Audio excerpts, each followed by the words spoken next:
Hola, bienvenidos. Soy el Dr. Cristian Marín, especialista en medicina del deporte, y yo les voy a hablar sobre pruebas auxiliares y de gabinete. Antes de hablar sobre este tipo de pruebas, es importante hablar sobre la composición corporal, ya que esta nos va a ayudar para conocer el estado nutricional de los individuos, de nuestros pacientes, y así poder darles un mejor seguimiento y una atención para su estado de salud. Es importante mencionar que existen diferentes modelos para evaluar la composición corporal. Entre estos vamos a encontrar el modelo atómico, el modelo molecular, celular, tejidos y sistemas y el cuerpo total. Son 5 modelos. Entre todos estos modelos vamos a encontrar más de 30 componentes que van a estar relacionados con todos los modelos. Respecto al atómico, aquí vamos a tener principalmente los carbohidratos, hidrógeno, oxígeno, nitrógeno, que van a ser el 95% del peso corporal total, y vamos a tener un 4.5% extra que lo van a complementar con el cloro, sodio, potasio, fósforo, calcio y sodio.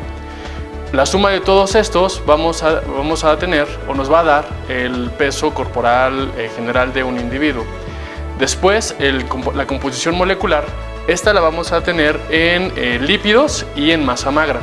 La masa magra, a su vez, vamos a encontrar que se va a dividir en agua, proteínas, glucógeno y minerales. Después tenemos un nivel celular, que aquí la composición va a ser principalmente dividida en 3 áreas, que es la masa celular, líquido extracelular y los sólidos extracelulares. En esta parte vamos a encontrar que la masa celular va a estar dividida por los adipocitos. El siguiente modelo es el de los tejidos y sistemas, que es el que también se utiliza muy recurrentemente, y aquí encontramos 4 sistemas, que principalmente es el tejido adiposo, tejido esquelético, órganos y residuos y el esqueleto. Aquí también lo conocemos o lo podemos encontrar como tejido de masa grasa y masa libre de grasa. La masa libre de grasa sería el músculo esquelético, los órganos y residuos y el esqueleto. Y la unión de todos estos componentes o de todos estos modelos de composición nos va a dar como resultado al peso del cuerpo total de un individuo. Es importante recalcar que todos estos modelos van a estar relacionados con las siguientes pruebas auxiliares que nos van a ayudar para conocer el estado de nutrición de nuestros pacientes. La primera prueba es la absorciometría de rayos X con doble energía, o comúnmente denominado DEXA. El DEXA o el sistema DEXA fue principalmente evaluado se utiliza principalmente para la evaluación de la densidad mineral ósea, pero también se ha encontrado que nos sirve no solamente para encontrar el DMO, sino también para encontrar otras áreas de la composición corporal que van a ser útiles para la evaluación de nuestros pacientes. Este método es un método de referencia y que ya se ha utilizado en muchas investigaciones clínicas y que incluso se considera como el gold estándar para hacer las evaluaciones de la composición corporal. ¿Cómo es que funciona la absorciometría o el DEXA? Básicamente es a través de rayos X, los cuales van a pasar a través del cuerpo, y cada vez que estos rayos tengan contacto con el cuerpo van a indicar indirectamente la cantidad de masa grasa y la masa magra que va a tener el cuerpo, y también o principalmente el contenido mineral óseo. Respecto a los tejidos blandos, que es una manera en la que va a ser la distinción entre la evaluación, es debido a que los tejidos blandos tienen un alto contenido en agua y tienen un compuesto orgánico que reduce el flujo de fotones. ¿Qué sucede? Que cuando llega el rayo, no permite que este rayo se distribuya adecuadamente. De un cierto modo lo va a frenar, y lo que va a permitir que viaje sin problema va a ser el hueso. Por lo que como resultado vamos a tener, por una parte, lo que específicamente evalúa el DEXA, que es la composición ósea, y por otra parte, que es de cierto modo también una evaluación indirecta, que van a ser los tejidos blandos.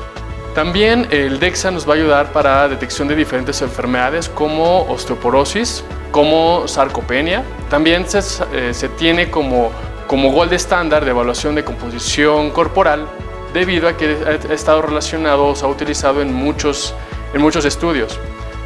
Uno de esos estudios fue realizado por Beraldo et al., en donde él hizo evaluación de diferentes pacientes que tenían VIH y lo que encontró fue la relación entre la cantidad de masa muscular y masa grasa. Kim et al. Hizo también una evaluación con el DEXA sobre pacientes que eran adultos, adultos coreanos, y estos adultos tenían la característica que eran también deportistas. Ahí también hizo la evaluación entre el tejido de la masa grasa y el músculo. Lim et al. Hizo también la investigación con pacientes obesas que tenían bypass gástrico. Con ellas también hizo el seguimiento y encontró que sí había una disminución del porcentaje de la masa grasa, y también observó cómo se mantenía y en algunos casos aumentaba la cantidad de masa magra o músculo. Por otra parte, también Faria et al. Hizo la investigación con adolescentes de entre 10 y 19 años y también investigó la diferencia entre el tejido de masa magra y masa grasa. Las ventajas del DEXA, ¿cuáles son? Primero, es una técnica no invasiva, es fácilmente aplicable, y algo que también es muy importante es que tiene una radiación muy pequeña, es de -1 micrograys, y esto es igual a cuando despega un avión, o es igual al 10% de la exposición de una radiografía de tórax. Es muy poco, es casi nada. Otra ventaja es que el tiempo de aplicación es muy corto. Al ser corto es muy rápido de aplicar, es un coste bajo cuando se compara con la resonancia magnética y la tomografía axial, y actualmente, por todos los estudios con los que ha estado relacionado, se puede considerar que es uno de los nuevos gold standard para hacer evaluación de la composición corporal. ¿Cuáles son las desventajas del DEXA? Primero, que en los estudios iniciales se hizo con el tamaño de una zona de exploración muy pequeña, porque se hizo principalmente con mujeres y mujeres de la tercera edad. También otra desventaja es que si tenemos pacientes que miden más de 1,90, ya los resultados no van a ser específicos. También cuando los pacientes tienen menos o pesan menos de 40 kilos, ya no va a funcionar como gold estándar. Otro punto en contra es que los pacientes que ya se encuentran en entrenamiento físico, y sobre todo cuando el entrenamiento muscular no tiene mucho tiempo, no encuentra la cantidad de músculo que puede ir aumentando. También, si el paciente tiene un estado de deshidratación previo a la evaluación, los resultados pueden salir alterados. Y otra desventaja es que este estudio es caro, y por el tamaño también no es de fácil movimiento. La siguiente prueba es la resonancia magnética. Generalmente la conocemos porque es útil para hacer evaluación de pacientes con lesiones, como lesiones óseas, lesiones musculares, inclusive articulares. Pero una de las ventajas que tiene la resonancia magnética es que nos va a permitir reconstruir volúmenes tisulares, incluyendo al tejido adiposo, el cual va a ser el tejido visceral, subcutáneo y el tejido total, el músculo, como lo vivimos en las lesiones, y al tejido esquelético. También nos va a evaluar cerebro, órganos, piel y hueso. La capacidad de la resonancia magnética para hacer este tipo de evaluaciones es debido al software que cuenta. Es un software pues es muy nuevo y tiene todas estas características que le permite hacer la evaluación interna, y sobre todo que le va a permitir hacer la evaluación por segmentos corporales.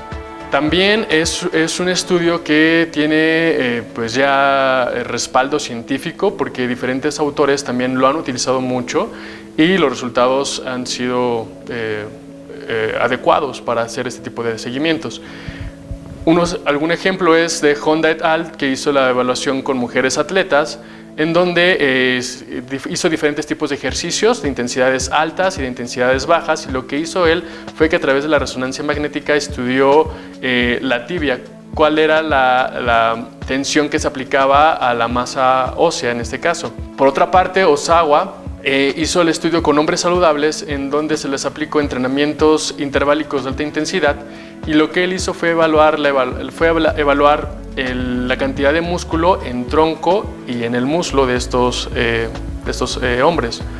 Las ventajas de este tipo de estudio o de la resonancia es que tiene una adecuada validez para medir la grasa visceral.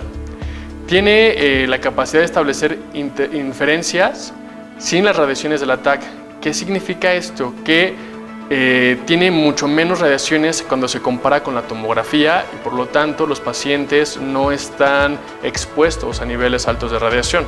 Se considera también ya un gold estándar para medir la masa muscular y por otra parte también tenemos las desventajas, que es el tiempo que se necesita para poder aplicar el examen, que generalmente es un tiempo largo, el costo, que tiende a ser un costo elevado, que desafortunadamente, aunque ya tiene estudios que lo amparan o que lo avalan, aún estos estudios son pocos y que tiene una baja accesibilidad, ya sea por el costo, ya sea porque solamente se encuentran en instituciones grandes, en hospitales grandes, y que no es también respecto a costo-beneficio tan útil para hacer evaluaciones de la composición corporal, porque tenemos otros sistemas que nos van a ayudar a tener esas evaluaciones mucho más rápidas y mucho más baratas. El siguiente método es la activación neutrónica. Aquí vamos a entender cómo es que la relación o la radioactividad que se va a lanzar hacia el cuerpo va a tener efecto con algunos átomos del organismo. Como algunos átomos van a ser carbono, hidrógeno, oxígeno, nitrógeno, el calcio, fósforo, cloro, potasio y sodio. ¿Qué va a suceder? Se va a lanzar una irradiación rápida con fuente como plutonio 238 o berilio, y lo que va a hacer es que esto va a activar a los átomos, y como resultado se va a dar como en forma de rayos gamma. Por este medio es que esta elevación de los átomos va a poder ser cuantificable y a través de un contador de cuerpo completo se va a medir la cantidad de actividad de este tipo de átomos en relación a la radioactividad que vamos a tener. El análisis de la composición corporal va a estar relacionado a la actividad de los diferentes átomos cuando se lance la radiación. Por ejemplo, cuando el nitrógeno y el potasio se activan, esto nos va a permitir una valoración adecuada de la masa muscular y visceral. Cuando se activa el calcio, nos va a dar una estimación aproximada del tejido óseo, y a partir de todas estas medidas se van a poder obtener diferentes modelos de composición corporal, en donde la grasa corporal total se va a medir por diferencia conociendo la masa libre de grasa. Como los métodos anteriores, va a ser una evaluación indirecta de la masa grasa corporal. El siguiente método son los métodos dilucionales o isotópicos, que es una evaluación del agua corporal total, en donde debemos de tener en cuenta que el agua corporal total va a variar en los organismos, en todos los humanos, y ya en un paciente, en un individuo sano, va a constatar de un 70 a un 75% general, y que debemos de tomar en cuenta que mientras el ser humano es más pequeño, tiene mayor cantidad de agua corporal total en comparación a la superficie corporal total. A pesar de ser el mayor constituyente del organismo, el agua pues pocas veces se utiliza para hacer evaluaciones cuantificables, y sobre todo en este tipo. Pequeños cambios en el contenido del agua corporal total pueden dar lugar a un cambio cuantificable del peso corporal. ¿Y esto cómo es que funciona? Tomando como ejemplo el modelo bicompartimental, en donde tenemos a la masa grasa y a la masa libre de grasa. Retomando que la masa libre de grasa es la unión o la composición de músculo, huesos, sangre y órganos, podemos tomar como referencia esta base y poder entender mejor cómo es que funciona el agua corporal total para este tipo de mediciones. ¿Qué es lo que se hace? A través de métodos de dilución se emplean isótopos estables o isótopos radioactivos como el bromo o el deuterio.